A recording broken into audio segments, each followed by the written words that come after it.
కాంగ్రెస్ అంటేనే పాదయాత్ర అని చెప్పి చాలా గొప్పగా చెప్పుకుంటారు. మంచిదే, పాదయాత్ర చేయడం అనేటటువంటిది మంచిదే.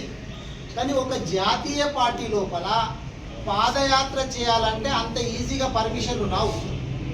మనం చూసినాం గతం లోపల వైఎస్ రాజశేఖర రెడ్డి గారు 2004 కంటే ముందు పాదయాత్ర చేయాలంటే ఆయన రిక్వెస్ట్ పెట్టుకున్నాక 6 నెలలకు వచ్చింది అనుమతి.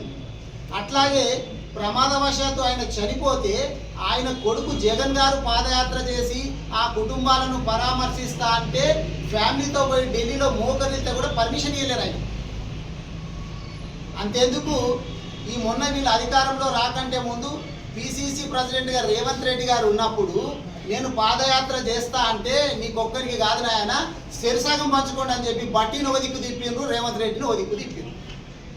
మరి ఇంత తొందరగా ఆగమేఘాల మీద పర్మిషన్ ఎట్లొచ్చింది అంటే రేవంత్ రెడ్డి గారి ప్రభుత్వం అట్టర్ ఫ్లాప్ అయిందిడా. ఏం చేయాలా మరి? ఈయనకి ఏం తెలియకుండానే ఈ పర్మిషన్ వచ్చింది. ఎందుకంటే దీన్నే మిషన్ మీనాక్షి అనుకోవచ్చు. మిషన్ మీనాక్షి కేసీఆర్ గారు పెట్టినటువంటి మిషన్ భగీరథ, మిషన్ కాకతీయ చూసినాము. ఇక్కడ కాంగ్రెస్ పార్టీ లోపల మిషన్ మీనాక్షి ఏంది అంటే గతంలో ఉన్నటువంటి ఇన్ఛార్జీలు అందరినీ కూడా రేవంత్ రెడ్డి గారు మంచిగా మేనేజ్ చేస్తూ ఇక్కడ జరుగుతున్నటువంటి తప్పులను ఢిల్లీ వరకు పోనీయకుండా కప్పిపుచ్చేటటువంటి వారు. ఎన్నిసార్లు ఢిల్లీకి పోతున్నాడు ఈయన? అర్ధ సెంచరీ పూర్తి చేసుకున్నాడు. 50 సార్లు ఢిల్లీకి పోయిండు. కానీ రాహుల్ గాంధీని ఎన్నిసార్లు కలిసిండో దానికి 10 ఇంతలు బీజేపీ వాళ్ళని కలుస్తున్నాడు ఆయన.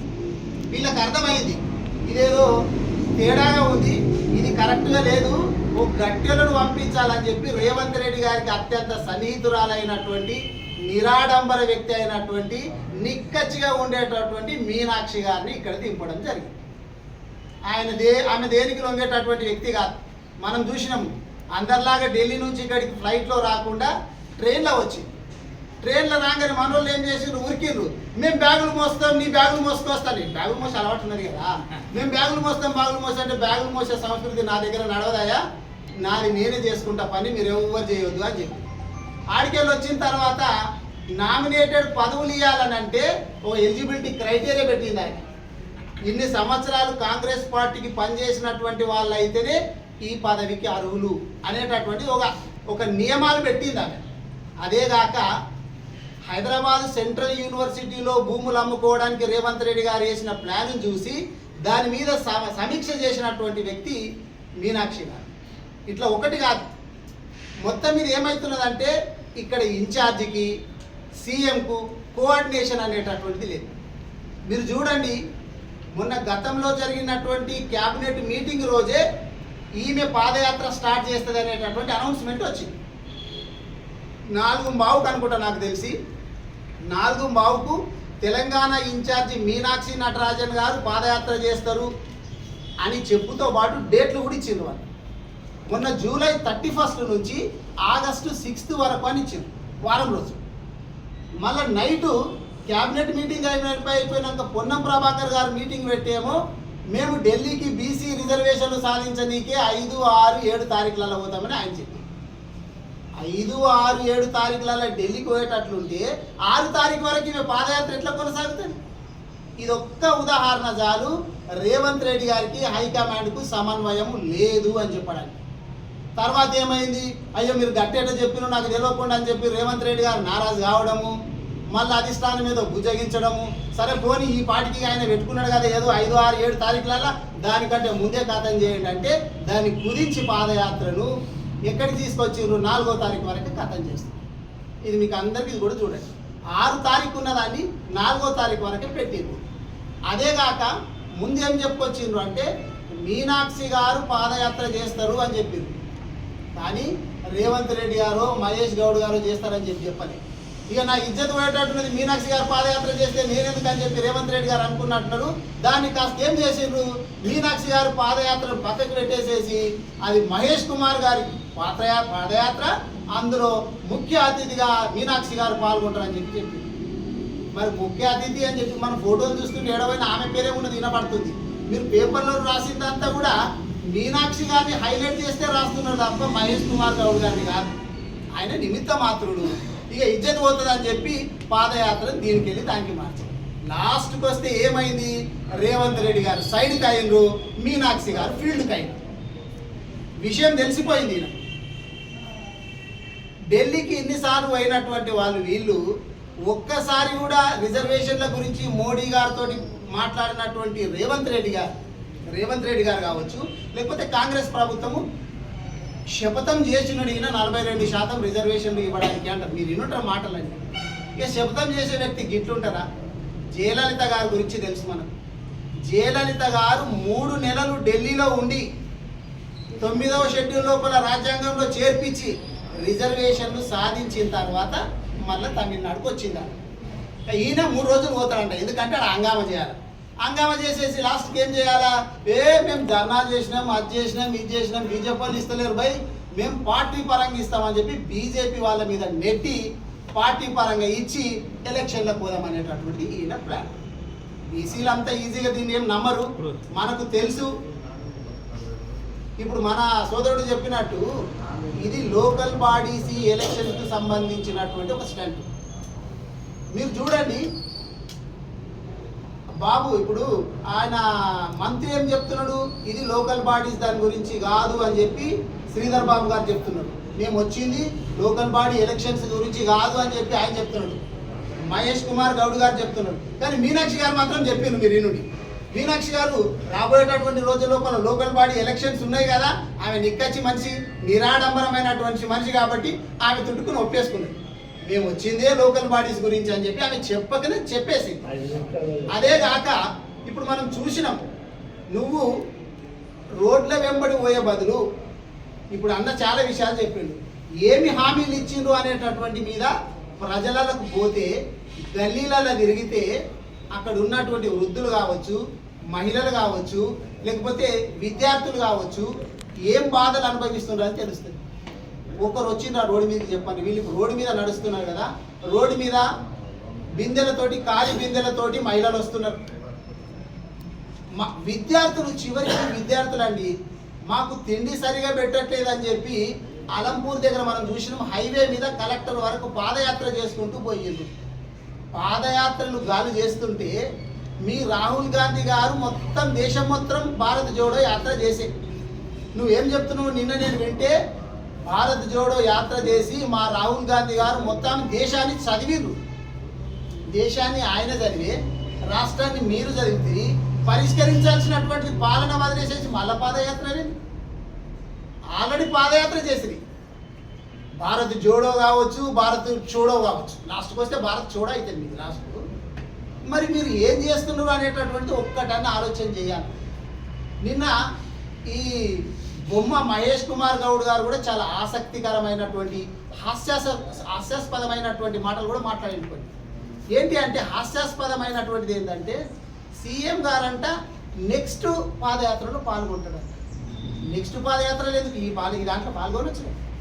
ఎందుకంటే నెక్స్ట్ ఎలక్షన్స్ అయిపోతుంది. ఆయన ఉండడో కూడా తెలియదు ఈ సీఎంగా. పాల్గొంటే వీలుగొంటే మాజీ సీఎంగా రేవంత్ రెడ్డి గారు మళ్ళీ పాదయాత్ర చేస్తారు కావచ్చు. ఇప్పుడైతే చెయ్యరు అని ఒక హాస్యాస్పదమైనటువంటి మాట మహేష్ కుమార్ గౌడ్ గారు చెప్పింది.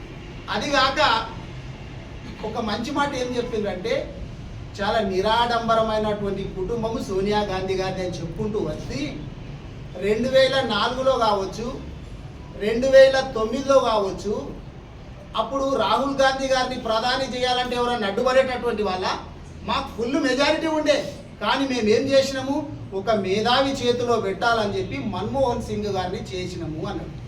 అంటే రాహుల్ గాంధీ మేధావి కాదు, ఆయనకు తెలివి లేదు, దేశాన్ని నడపలేడు, ఒప్పేసుకున్నాడు ఈయనని. మా రాహుల్ గాంధీ ఆడ ఈడ బుక్ పట్టుకొని రాజ్యాంగం పట్టుకొని తిరుగుడు తప్ప, పాదయాత్రలు చేసుడు తప్ప ఆయనకు దేశాన్ని నడిపించేటటువంటి శక్తి లేదు అని చెప్పి మహేష్ కుమార్ గౌడ్ గారు ఒప్పకనే ఒప్పుకున్నారు. ఇక ఇంకొక విషయం చూడండి, మొన్న దాని మీద మాట్లాడుతూ మహేష్ కుమార్ గౌడ్ గారు ఏం మాట్లాడుతున్నారంటే, మేము ఇప్పటికీ 65,000 ఉద్యోగాలు ఇచ్చినాము అని చెప్పారు. చాలా సందర్భాల్లో మా వాళ్ళంతా చెప్పుకొచ్చారు, అయ్యా మేము ఇచ్చినటువంటి నోటిఫికేషన్లు, మేము పెట్టినటువంటి రాత పరీక్షలు, ఫిజికల్ టెస్టులు అన్నీ మీరు పత్రాలు ఇచ్చిండ్రు అనేటటువంటిది మా వాళ్ళు చెప్పుకొచ్చిన ఏదో చెప్తున్నారు. 65,000 ఇచ్చినామని చెప్పి సంవత్సరం లోపల ఇంకా 35,000 ఇస్తాం, 1,00,000 కంప్లీట్ చేస్తాం. మీరు వినుంటారు ఇవన్నీ. ఆ పక్కన శ్రీధర్ బాబు గారిని అడుగుతున్నారు, ఏం బాబు గారు ఇస్తారు కదా 35,000 అంటే ఆయనకు అర్థమైతే లేదు, ఇక ఇయ్యాలో లేదని చెప్పి ఇట్లా ఇస్తాము ఇయ్యమన్నట్టు ఊపుతున్నాం.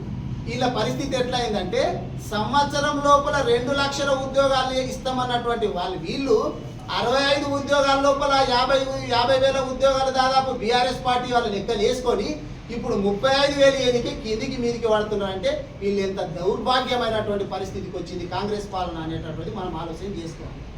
ఇట్లా చెప్పుకుంటూ పోతే చాలా ఉన్నాయి. విద్యార్థులు, ఉద్యోగులు, మీరు పాదయాత్ర చేయాలంటే ఏడ చేయాలంటే అశోక్ నగర్ పోయి చేయాలి. అశోక్ నగర్ పోయి నిరుద్యోగుల దగ్గర మేము చాలా నోటిఫికేషన్స్ ఇచ్చినాం కదా, బాగుందా పాలన అని తెలుసుకుంటే వాళ్ళు చెప్తారు. లేకపోతే ఊళ్ళకి చెట్ల కింద పెద్ద మనుషులు కూర్చుంటారు కదా, పెద్ద మనుషుల దగ్గరకు వచ్చి మీకు 4,000 పెన్షన్ ఇస్తున్నాం చాలా బాగున్నదంటే ఎన్ని వేల పెన్షన్ ఇస్తున్నారో చెప్తారు. ఖాళీ బిందెలతో ఉన్నటువంటి మహిళల దగ్గరికి పోతే నీళ్ళ పరిస్థితి ఎట్లున్నదో చెప్తారు. రైతుల దగ్గర పోయి కరెంట్ ఎట్లా వస్తున్నదో అడిగితే కరెంటు విషయం చెప్తారు, రుణమాఫీ గురించి చెప్తారు. లైన్లలో నిలబడుతున్నారు ఫర్టిలైజర్ షాపుల దగ్గర యూరియా గురించి. గాడి పోయి బాగున్నదా అని అంటే అప్పుడు ఎన్ని చెప్పుల దండలు పడతాయి, ఎన్ని చీపురు దెబ్బలు పడతాయి అనేటటువంటిది గాళ్ళ పాదయాత్ర చేసినట్టు ఉంటుంది. గాదాన్ని వదిలేసేసి మెయిన్ రోడ్ను బ్లాక్ చేసుకుంటూ ఇది జనహిత అని చెప్పి ప్రజలకు ఇంత అక్కడికి రానటువంటి ఈ పాదయాత్ర చేస్తే ఏం లాభం వచ్చింది చెప్పు. మరి ఇప్పుడు నిజంగా పాదయాత్రలు మేము పరిపాలన అధికారంలో ఉన్నా చేయకున్నాము, లేకున్నా చేస్తున్నాం అని చెప్పి గొప్పలు చెప్తున్నారు. మరి మీ రాహుల్ గాంధీ గారు కావచ్చు, లేకపోతే రాజశేఖర్ రెడ్డి గారు కావచ్చు, వీళ్ళందరూ, లేకపోతే భట్టి గారు కావచ్చు, రేవంత్ రెడ్డి గారు కావచ్చు, ఇప్పటి వరకు చేసినటువంటి ఏ యాత్ర కూడా అధికారంలో ఉన్నప్పుడు చెయ్యలేరు. మరి రాహుల్ గాంధీ గారు అదే భారత్ జోడో యాత్ర 2004 నుంచి 2009 వరకు 14 వరకు చేసిండొచ్చు, చేయాలి కదా. మరి అప్పుడు చేయలే, అంతెందుకు సరే ఇప్పటి లెక్కన తీసుకుని మేము కొత్త పాలసీ పెట్టుకున్నాము, ఇప్పుడు అధికారంలో ఉన్న దగ్గర చేయాలనుకున్నామే అనుకో. భారతదేశం లోపల 3 రాష్ట్రాలలో ఉన్నారు కాంగ్రెస్. ఒకటి హిమాచల్ ప్రదేశ్, రెండవది కర్ణాటక, మూడవది తెలంగాణ. మరి దీనికంటే ముందు ఎలక్షన్లు అయినాయి రెండిట్లో. 2023 డిసెంబర్లో ఈడైతే 2023 మేలోనే కర్ణాటకలో అయింది. మరి ఆడెట్లున్నదో కనుక్కొని చేయాలి కదా పాదయాత్ర. లేదు, హిమాచల్ ప్రదేశ్లో 2022 డిసెంబర్ అయింది, సంవత్సరం ముందు అయింది. మరి ఆడ వాస్తవ పరిస్థితులు తెలుసుకుని చేయాలి కదా. అవన్నీ ఏం లేదు. ఇక్కడ రేవంత్ రెడ్డి గారిని పక్కకెడుతున్నారు, అక్కడ హైకమాండ్ తోటి నిర్ణయం తీసుకున్నారు, ఏ క్షణానైనా ముఖ్యమంత్రి గారు మారొచ్చు. ఇది వాళ్ళు ఇవ్వదలుచుకున్నటువంటి సందేశము. అందుకే కాంగ్రెస్ పార్టీ వాళ్ళని నేను కోరేది ఏంటంటే ఈ హంగామలు, రోడ్లు బ్లాక్ చేసుడు, ఇవన్నీ కాకుండా మీరు గ్రామాలలో పోయి చెట్ల కింద మీటింగులు పెట్టి ప్రజలందరూ క్షేమంగా ఉన్నారా అని చెప్పి ఒక్కసారి అడిగి చూడండి. పోలీసు వాళ్ళు లేకుండా ఉండి ఒక్కసారి మీరు మళ్ళీ బయటికి గిట్లు వస్తారేమో అప్పుడు తెలుస్తుంది.